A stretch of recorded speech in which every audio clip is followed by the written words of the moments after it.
right, good. All right, so we're going to jump right in. We are in our third session of the book of Bereshit, Genesis. Okay? Now, last time we talked about, it was a very complicated class. It's only on podcast. We didn't want to be, everyone to see us, so it was very complicated. We talked about the tree of knowledge of good and evil, right? That was a serious one. Now, today, we're going to talk about the next stage afterwards. Now, what happens is, after Adam and Eve are sent out of the Garden of Eden, so they are forced to enter into a different world, which is the world we're in today. Which means that, as I said last time, that Adam and Eve, in the beginning, they were in a world that was on a much higher spiritual level. As I quoted to you before, it's called Kosnos Or. It was called, they had clothing of light.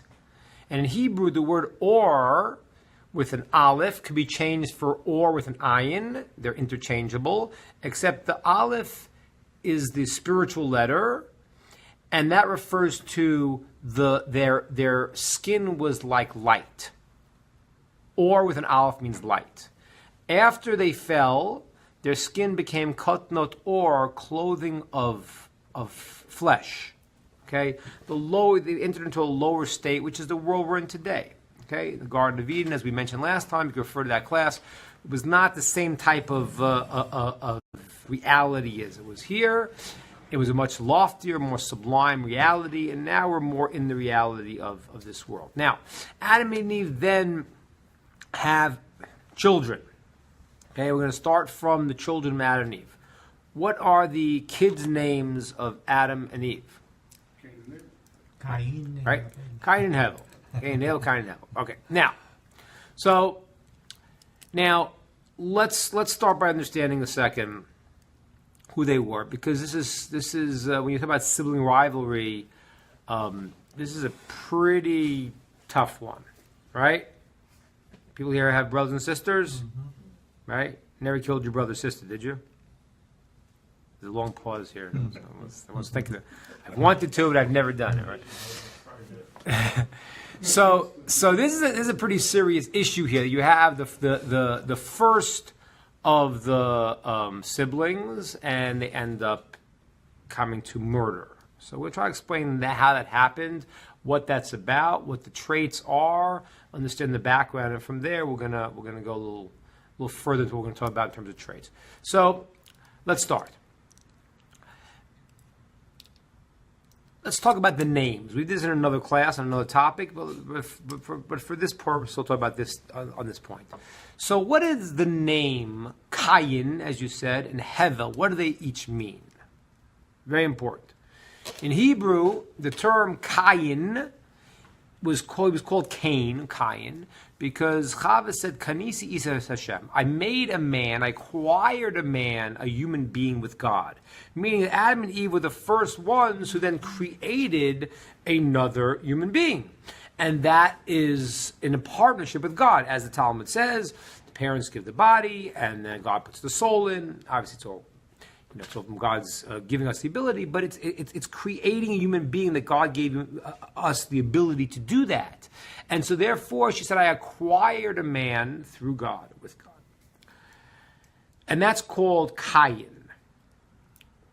The word Cain is the word kinyan, acquisition. An acquisition, to acquire something. Now his brother's name is Hevel. Hevel does not mean that. What does Hevel mean? Michael, what Hevel means? Vapor. As Ecclesiastes, Kohelet says, Hevel Havolim. That's all vapor. So the two names of these children actually begin to give you the clue of what they're about. Okay? Cain is acquisition. Hevel is nothing, vapor. What do you think is better? To be someone, I'm an important self, an acquisition, or I'm a nothing? Which one's better? We do the one prayer, may I be like dust. So you think being vapor is better? What? What's a Cain, acquisition? You say it's better because you're acquiring something. So of course the answer is both. Why? Because they each have a positive and negative aspect. When you say the name to be an acquisition, I acquire something, it means I'm important. That means I mean something. If I'm important, I mean something, then I could do something in the world to make the world a better place. My actions are meaningful because I am something. If you think you're vapor, then I'm not worth it. I can't do anything anyway. So on one hand, the word to see yourself as an important entity is crucial in your life. Because if you see yourself as important, then you're going to do things to make the world a better place. But there's also a downside. When you start to see yourself as an important entity, then you fall into the problem of, I'm an important entity, and everything's mine. I deserve everything. I'm entitled to everything. And that's the word kinyan. It's an amazing word because the word kinyan, to acquire, is also the root of the word kin'ah. Kin'ah is the word for jealousy because it comes one from the other. The more you feel you're entitled to everything, then when someone else has something that you think you should have because everything is really yours, you become jealous. It makes sense. Now let's look at Hevel. Abel, Hevel, what's he? So on the positive side, as Paul said, it's humility because I don't take myself as being that important. And therefore I can be humble. I can realize my place in the world. I realize my place amongst people. I don't have to be the big shot, always pushing my way. I can realize that everyone has a place in the world. At the same time, also, I realize my place in terms of God. Okay? It made sense before, but let's just go through this again. We talked once about the idea of humility. Okay? Let me just review for those who were not here. Humility. Very important, because it is not what you think it is. But humility is second. Humility is not, I'm a nothing, I'm nobody. That's not good. That's bad. What people call meek. That's not good. We don't see that as a positive trait. Humility is very different. Now, I'll prove it to you. I'll prove that humility is not what you think it is. In the Talmud, there was a discussion amongst these rabbis where they were listing all the people that passed away, the great rabbis, past sages passed away, and each one, when they died, a certain trait was lost in the world. And said when this person died, the trait of the honor of the learning of Torah was lost because he represented that. When this person died, this trait got lost, and kindness. And they start going through like these great sages, and when they died, so a certain measure of that greatness was lost in the world. So then they start saying, oh, when this one rabbi died, humility was lost in the world. At which point one of the rabbis said, excuse me? I think you forgot about me, Mr. Humility himself. To which the rabbi said, I'm sorry, you're right. We forgot about you. Yeah. There's still humility in the world. Here he is, Mr. Humility. That's what they said. Now, how could that be? How could you be Mr. Humility when you say you're Mr. Humility? Makes no sense. And if you think about it, again, who is the most humble of all people? Moshe. Torah says there was no one more humble than Moshe. But you have to realize, Moshe, he is the only person that talks to God whenever he wants to. He's wearing a mask because there's beams of light coming out of his face. You can't even look at him. The first masked man. Now people realize it. He was a leader, too. What? He was a leader. He was the leader. He's on Mount Sinai for 40 days getting the Torah. He is the most important person around. The strongest of them. So how do you become so humble then? I'm a nothing. No, now you're delusional. If you're Moshe and you think you're really nothing, you're delusional. Because it's not true. So how do you explain humility? How could you know you're humble and still be humble?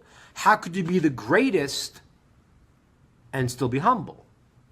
Someone will explain that to me? He knew his place and he respected God. So let's understand.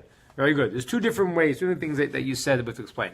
One thing is that humility means that I understand that what I have, I did not, it's a gift. It's a gift from God. Now, again, people who earn something, I understand you earned something, you made something. It's very hard to feel that's all from God because you did something. Let's talk first about people that are beautiful and brilliant. Right? I never understand people that are conceited when they're beautiful and brilliant because you really did nothing to make yourself beautiful and brilliant. So and it's that way. I mean, go look at Hollywood. It's like I'm beautiful. But so what? Like, what did you do? You were born that way. How in the world could you be conceited about something like that?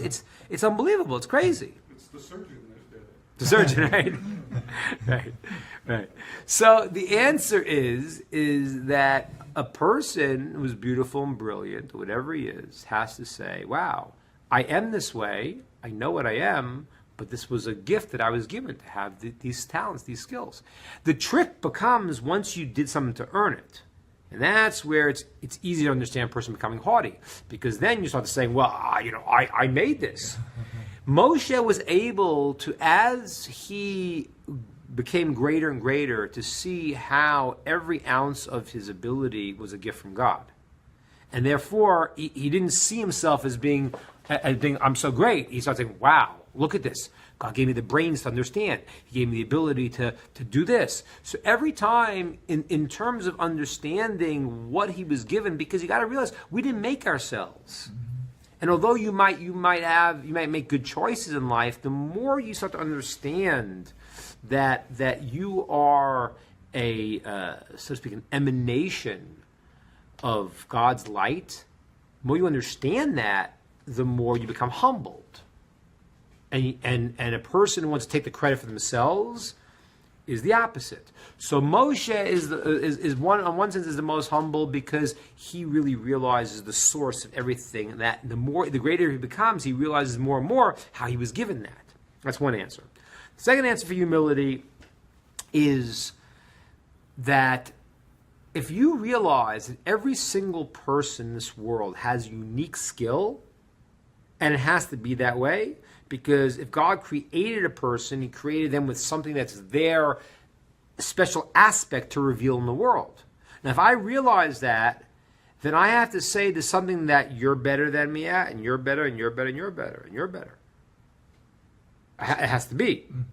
So Moshe's humility, some of the sages explain, was his ability to see in others their greatness. Mm-hmm. Like, wow, this person is so much better than me at this and this and this. Mm-hmm. So Moshe is not focusing on what his own greatness is. He's able to focus on other people's greatness and therefore become humble, because he really realizes that in a room of 100 people, all 99 are better than you at something. That's humility. All right. So Hevel, the word Hevel is vapor. It's a little different. Vapor is something you can't really grab onto. So Hevel, on one hand, is vapor. It doesn't take itself as so important. So maybe that's good on the side of potentially not becoming like Cain, I'm really important. But the downside of Hevel is that he's vapor, meaning that I'm nothing. What could I do? I'm nothing. Is it relational to spiritual as well? What's that? Is that relational to spiritual? Yeah, because you have to have the ability to think you matter to do something. If you really think that you're nothing, and this is really an important piece, because Chris is kind of what we're talking about a little bit about certain views of different systems. If a person does not realize their own worth, they will not do anything great in the world. As a matter of fact, if you think you're really nothing and you're terrible and you're worthless, you will do bad things. Because the definition you'll say is, well, why should I be expecting to do these great things when I'm so low? So a person has to, on one hand, use Cain's great trait, I'm a somebody, but not fall into, therefore, I'm the most important thing in the world. And also use Hevel's great trait, which is not to go and think that I'm the center of the universe. And if you don't balance those two, you're in a lot of trouble. So Cain has a good and a positive and a negative, and so Hevel has a good positive and negative. Okay? That makes sense? Yes. All right, good. So now, what happened? The first thing that happens is you have Cain and Hevel in the Garden of Eden. And there's an idea to bring an offering to God. Okay? Who has the idea? Whose idea was it in the text? The text says, Michael? It was Cain's idea. It was Cain's idea. If you look in the text, it says there, it says in verse, on page 20, it says, verse 4, and Cain brought from the fruit of the earth, verse 4, an offering to God. And that's, and Hevel also brought afterwards. But it was Cain that originated the idea. Why did Cain originate the idea? And why didn't Hevel originate the idea to bring an offering to God? Sorry. Why didn't he originate the idea? Because exactly what you said. Because Hevel said, I'm nothing. I'm going to go to God and bring an offering. Who am I to do that? Cain, because he has the quality of saying, I'm a somebody, my actions may be meaningful. So he originates the idea. Now, his offering was not accepted. Does anyone know why it wasn't accepted? The answer is because it says in the text here, it was brought from the fruit of the ground. What he did was, Cain had the following rationale. He was the farmer. Hevel was taking care of the sheep. So Cain said that he looks at the vegetables. He says, listen, there's stuff that's edible. That must be for me. There's stuff that's not usable. There's the pits, there's the peels. That must go back to God. So his intention in the offering was very good. His expression of it was not very good, right? Because it made sense. It's like, well, he's looking at the world. Well, where should everything go? Yeah. If this is food, this is for me to eat. This is not good. This must be going back to God. But that showed a misunderstanding in terms of the relationship. Because if one person wants to connect to God, God doesn't need it. God doesn't need your offering. He doesn't need anything. So it's a statement of a relationship. So, a person goes to their wife and says, hey, listen, I want to give you a ring, and I found this thing in the Cracker Jack box. I found this Coca-Cola bottle, a Coke can that had a ring. That's not a statement of love. It's a statement of I got nothing else to do with it, Like, kids do that to you, What? Work out great, right? Yeah. Like kids do that a lot of times. Kids give you something and go, wow, thank you so much. Why are you giving this to me? And they go, because I don't want it. I was like, well, what am I supposed to feel good about that? But they understand that. So Cain is the one who originates it, but he's got the wrong intent. When Hevel sees what Cain does, he goes and he now brings an offering too. But he brings, it says in the text, from the best of the flock. And that's why his offering is answered.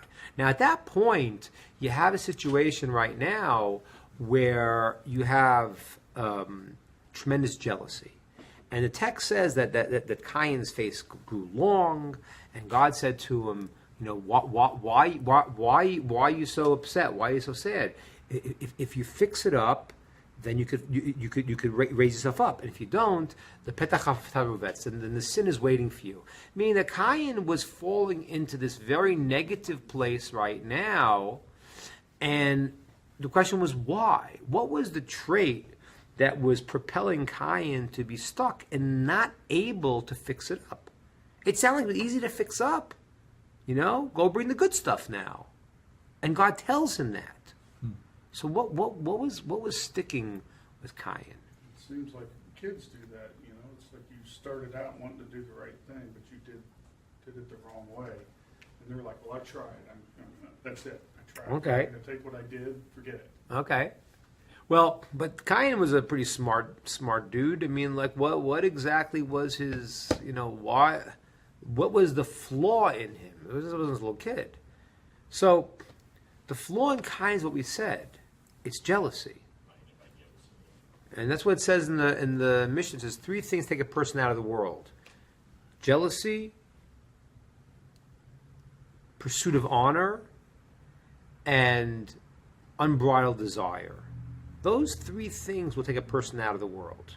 Okay, we talked about it before, but we're going to review this a second. If you think about it, in terms of relationships, there are 3 types of relationships you could have in the world. What are the 3 types of relationships? Man and God. Man and his fellow man. And what's the third one? Man and himself. If you look at that, you'll see those are the 3 relationships. If a person has jealousy, That's a breakdown between the relationship between man and his fellow man. If he pursues honor uncontrollably, that is a breakdown relationship between man and God. The honor should be mine. I'm God. I deserve everything. I want the world to circle around me. And the person is unbridled desire. That's a breakdown relationship between man and himself. Because the people of unbridled desire know it's going to ruin their lives. The guy's happily married for years. He goes and he has a fling, and his whole life falls apart. Okay. So what happened is that the desire he knew was bad, and yet he couldn't control it. It means he can't control himself. That's a breakdown in those relationships. Cain has the quality of jealousy, and that's why there are called three cardinal sins, three sins a person has to give their life up for. Three cardinal sins in Jewish law, and one is murder, which is an outgrowth of what? Jealousy. Idolatry, which is an outgrowth of breakdown between man and God, which is honor. And then illicit relations, which is an outgrowth between you can't control yourself. So it worked out perfect. Cain's jealousy leads him to murder. Now, what was he jealous about? So there's a few dimensions here. One thing he was jealous about was, as we said, was the offering that was received by Hevel was received and Cain's wasn't. Another thing that he was also jealous of, and that we have to go to a topic that's a little bit squeamish. Right, Akiva? Squeamish. Akiva heard it before, so he was squeamished once. And squeamish again. Here's the topic. So we have Cain and Hevel, and then we're going to have a whole population coming out from them. Who'd they marry? Sisters. Yeah. Yep. They married their sisters. Very, very strange. But the verse in the Torah says, Olam chesed yiboneh, God creates a world of kindness. It's an amazing, amazing drasha. I'll say it a few because you didn't hear this. It says that when it says that a person should have a relationship with his sister, it says ki chesedhu, because it's a disgrace. But it uses the same word chesed as kindness. And there's a place where in the beginning of creation, to start the world, it was allowed, because there was no other way to start the world, for a person to marry their sister. Even though that obviously becomes a forbidden relationship. In the beginning of the world, God allowed this to build the world. Now, how do you determine who you marry? So they each were born with a twin, and they married their twin. Now, the thing you don't know, which you could see in the text, I'll see what the English text shows us this, but I might have to do it in the Hebrew because the English text you'll never find this. But in the Hebrew text, on page 18, in verse 1, it says, "Now man had known his wife Eve, and she conceived and bore Cain." Can't do it in English. Sorry, doesn't have it. Yeah. So in Hebrew it says, "Vateled et Cain." Et. Et is a word in Hebrew that is what's called a riboy. It includes other ideas. Okay? Other ideas, and it's a fascinating word. Michael, you know why it's so fascinating? Because et is an extra word. It's a modifier in Hebrew, but it comes to include other concepts. Okay? So it's adding something that's not in the words of the text. The word et doesn't have a translation, so they couldn't translate it in English. But the word et is fascinating in the idea that it adds something, because the word et is made of two letters. Okay? It's made of the aleph, which is the first letter, and the taf, which is the last letter. So it's literally, the word et is the word A to Z. It's including something. And the word itself has the beginning and end. It includes something else. So when you look at over here, you say the word vatelet et Cain, it says one et.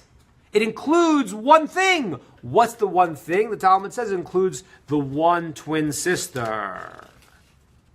Because when it said it should say vatelet Cain. She gave birth to Cain. Why are you saying vatelet et Cain? It comes to include something that's not in the text that you don't know. So she gave birth to Cain and something else. What's something else? His twin sister. Now it gets a little bit wilder. Because look in verse 2. which I can't do in the English because it's not going to work in the English, but I'll do it in the Hebrew. I will translate in Hebrew in verse 2. Vatos v'ledet, she gave birth again. Et achiv. The word et, his brother. Et hevel. Et Abel. So the text now, when it talks about the birth of Hevel, it says 2 times the word et. It includes et twice. That's true. Right? Yeah, I see it. Gave birth to Et, his brother. The Et, he gave birth to his brother, but the word Et is including something else. And again, the word Et, Hevel. See, that's why we talked about last time. For this group, I have to understand that it's not about a question of translating the words of Torah. That's nice to get the general. But every letter, every innuendo, every molecule, every crown has infinite meanings. Because this is God taking infinity and putting it into a finite amount of words, but it's all there. So every letter, every innuendo, everything includes universes. So we learn from this, the Talmud said, we knew, but the Talmud shows us that from the text itself, that he had 2 sisters. It was triplets. So Hevel was part of a triplet, and Cain was part of twins. Okay? This is, again, this early in creation. A little bit. So now, what happens? So Cain marries his one sister, and Hevel is justified now in this system to marry his 2 sisters. Okay, this is when polygamy is still done. And what happens? Cain says, hey, this ain't fair. He's got 2 wives. I got 1. I got 1. Envy, jealousy. Yeah, the jealousy's stirring up there. Be jealous too. And but watch how amazing this is. Yeah. So if Cain, his name was Cain, his name was Cain, which means he has a propensity towards jealousy because he thinks he's a somebody. Why didn't God give him the two sisters and give Abel the 1? So he could overcome. That's right. Because every test you have in life is to fix up. You got to fix up. So he gave vapor too, so you could be somebody. Cain's got to look and say, "Listen, this is appreciate your wife. Appreciate your wife. Maybe his wife was as good as 2. Who knows? I don't know." Yeah. But but he didn't appreciate what he had, Yeah. and that's the root of jealousy. The root of jealousy is that every human being has to realize that everything that you have is what you need to get to grow in life. Yeah. So you think that what someone else has is what you need. Yeah. Once you do that, you've left this world. That's what it says in the Mishnah. Whoever has, as we quoted before, whoever has jealousy takes himself out of the world because you're looking outside your world. It's like now all of a sudden you're not living in what your reality is. You're given certain things, exactly what you need to grow. When you're looking at what the other person has, that's not you. You've left the world. You've left your existence. So he's got this tremendous jealousy that's burning in him. It's burning him from day one. And when the offering of Abel is accepted, if Hevel is accepted, that's the icing on the cake. He's been stewing on this for a long time. And that's what happens. And then Cain goes, and he calls Abel into the field, and he gets into a fight with him. And he doesn't want to just kill him outright.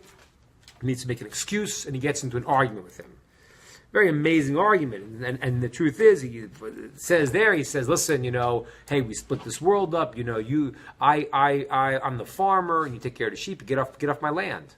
Where do you want me to go? Fly in the air? Yeah, get out of here. You have no space in my world. He gets into a fight about splitting the world up. And then when he goes and he comes to kill him, he doesn't know how to kill him. No one's been killed before.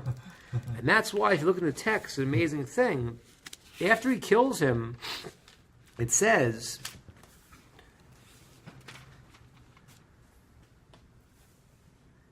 God says to Cain in verse 9, okay, he says to him, God says to Cain, where's Hevel, your brother? Okay, entering into a conversation with him, giving him an opportunity to go and to admit what he did, and not to flip him out and say, what, you know, and it's an important lesson. You know, a person goes to a kid, you don't go and say, what'd you do? Let him, you know. As far as people, someone was telling me yesterday, they wanted to communicate with someone, and so they wanted to teach the person the point, and they asked them, why did you do this? And I stopped and said, that's the worst question to ask them, right? It was someone was teaching in a school, and the kid did something wrong, and they said, why did you do this?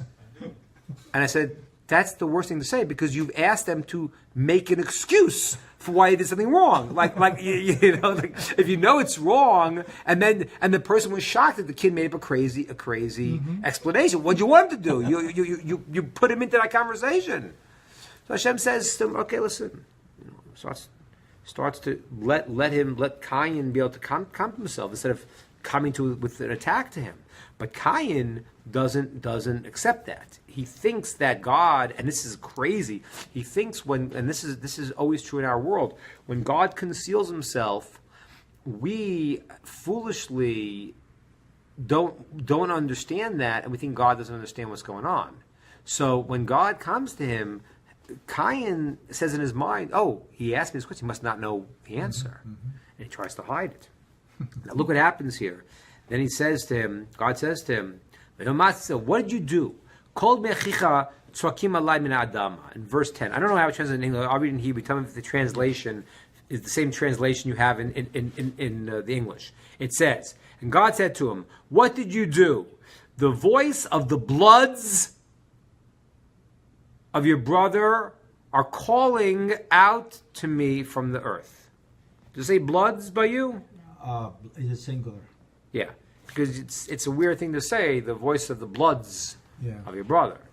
But what happened was, it was many bloods because he stabbed him in many places, not knowing how to kill him, until he finally killed him. Wouldn't it be all of his ancestors? That's also an explanation of the Talmud. Talmud also says that what happened was, God said to him, the future generations that could have come from him, you've blocked. So this is a very important lesson. You do things in the world that have cosmic effects. They're going to affect future generations. You know, it says when after the person dies, he still gets judged every year. What does he get judged for? He's dead already. So the answer is very simple. You went and you helped somebody out when they were in need. You know? And now, that day, they came home, they were going to yell at their kid, and they did it. They were nice to their kid because you helped them out. The kid then develops into a nice person. And he would have gone to a bad way if his father yelled at him again. He was on the edge. And now the kid becomes a brain surgeon. He saves 1,000 people's lives. Every time he saves someone's life, you get credit for it. Because you started the chain of events that caused something. So when you do an action in the world, it has an effect that goes on. That's why it says that the souls of people are judged every year, and then they're judged at the end of history. Because only at the end of history is everything tallied up what you did. And that's the other explanation why it said bloods of your brother, because there were a lot of potential generations that would have come from him that you prevented on the negative side. Yeah, I'm just showing you here to see exactly in terms of the text what this shows us. This is the story of Cain and Hevel. It's an old story. It happens. It's a repeating theme that comes between brothers. But it's again the idea of a balance between a human being. A human being has to say, I'm a somebody. My actions make a difference. But when I'm a somebody, I can't go and start becoming everything. Then I fall into kinna, jealousy, acquisition. Same word, because I believe everything is mine. I'm entitled to everything. Okay. At the same time, if you're going to have humility, you can't. Which is good to be a hevel. You can't go and say, I'm a nobody. What can I do? That was the balance of Cain and Hevel, and that is right now. I mean, this is crazy. This is early on. This is the beginning of creation, and the world has already gone askew. And this is what it means. We're going to see that what happened was, from the intention of creation that God had to create a world where God's presence would be felt, from the sin of Adam, from the sin of Cain, from the next generations that are going to come, it's going to conceal God's presence more and more. And the Talmud talks about 7 layers of concealment. That God is being more hidden in the world. And we're going to see that the rectification is going to happen from Abraham. Abraham, it's about 7 concealments. Abraham will undo 1. Isaac, another one. Jacob, and the tribes. Let's take from Levi, then Kahat, his son, then Amram, and then Moshe. Doesn't mean it's the 7 that are going to be parallel to bring the time back where God reveals the Torah in the world. But that's the goal of the world. The goal of the world is to bring God out in the world. Right now, what Cain fell into is one of obviously the most serious offenses you could do, is murder. Now, so that's our topic for today about the parsha. Now I want to do my part about traits, and I want to do a Facebook rant for all you people out there in Facebook land. Okay, we talk about murder. I got to talk about this because when I say murder, the guy says I'm not a murderer. It's not relevant to me. I don't murder anybody. Well, maybe you do. Maybe you do. Maybe you do it a lot. Let me tell you why. Because the Talmud says that if you go and you embarrass someone publicly, what happens is that you see first they get white, pale, and then they get red. The blood leaves them, and then it fills their face. That in the Talmud is called shfichus damim. The term that's used for murder in the Talmud is called spilling of the blood. Blood is the life force. You made the blood rush in. You spilt his blood. And, you have these stories, of things like on Facebook and social media. You see these people who get publicly embarrassed, and these stories about these kids that kill themselves. And people look at it and say, oh, that's crazy. Well, I'm not sure what's so crazy. I'm going to tell you why.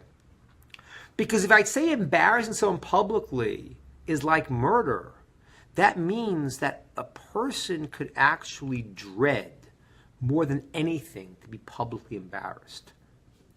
And that's why some of these people kill themselves. Because there's the shame that a person feels when they disappear because they have been embarrassed, and the humanity that's lost from that experience is so great, it's tantamount to murder.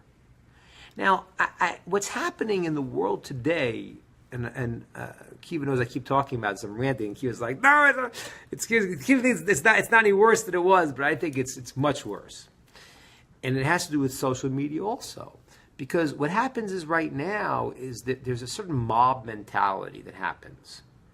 Because if I don't like you, if you don't agree with me, I could destroy you in 1 second. I could put it on Facebook. I could write on your website. I can I can send an email to 1 million people about you in 30 seconds. The ability that society has now to cause groupthink, to make everyone have to line up because you could be embarrassed and murdered in a split second is frightening. It's a frightening thing, and we don't realize it because I really think that people are afraid to say what they think because the ability to embarrass is so great. Not only the ability to embarrass is so great, the acceptability of this in the world right now is like, yeah, I don't like what he's saying. You say something. You go in a conversation on Facebook. Sometimes say an opinion you think is not going to be popular. Just try it out. Just don't come crying to me afterwards.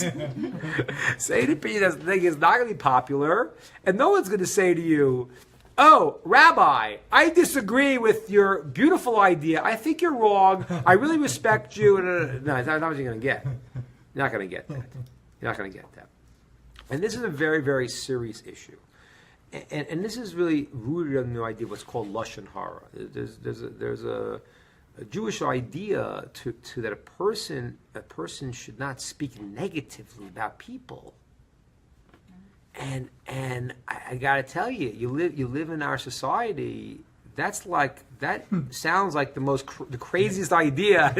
Those are What do you mean? The whole thing's based on that. Yeah. The whole media is based. The whole society's based. The whole thing is that. It's what it is. If you stop doing it, there'll be nothing on TV and people will Yeah, be talking. yeah, That's right. yeah. Be Nobody born. would be on Facebook. yeah.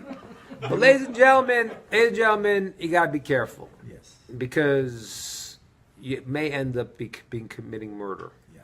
Yep. You may end up going and saying something about someone that's going to embarrass them.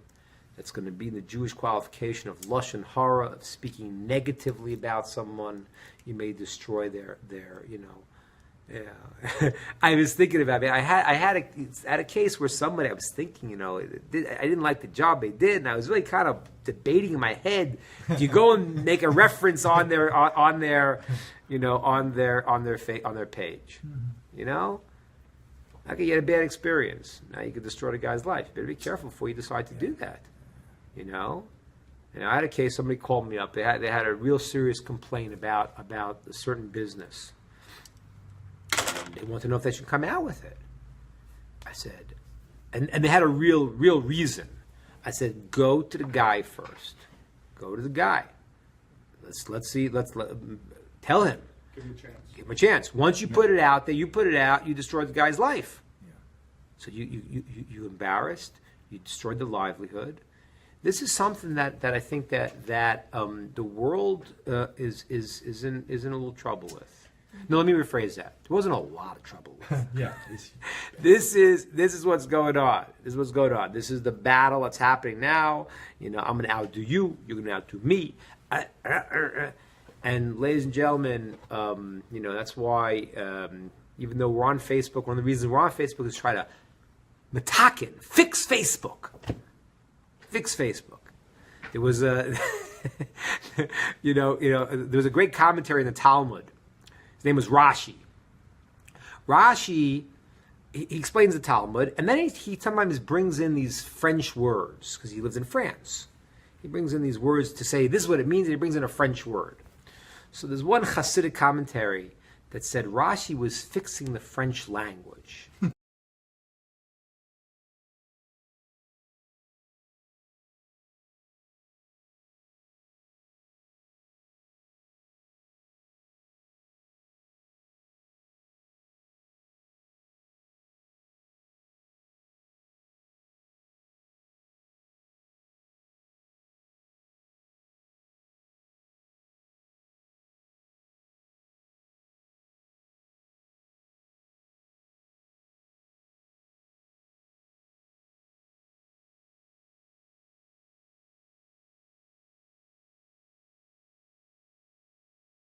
Them, don't speak to them in a way that's harmful, because you wouldn't do what Cain did to Hevel, right? So embarrassing someone is the same thing. It's a form of murder. Not the same exact, it's a form of murder, and we've got to stop it in our society. Okay? Have a great night, everybody.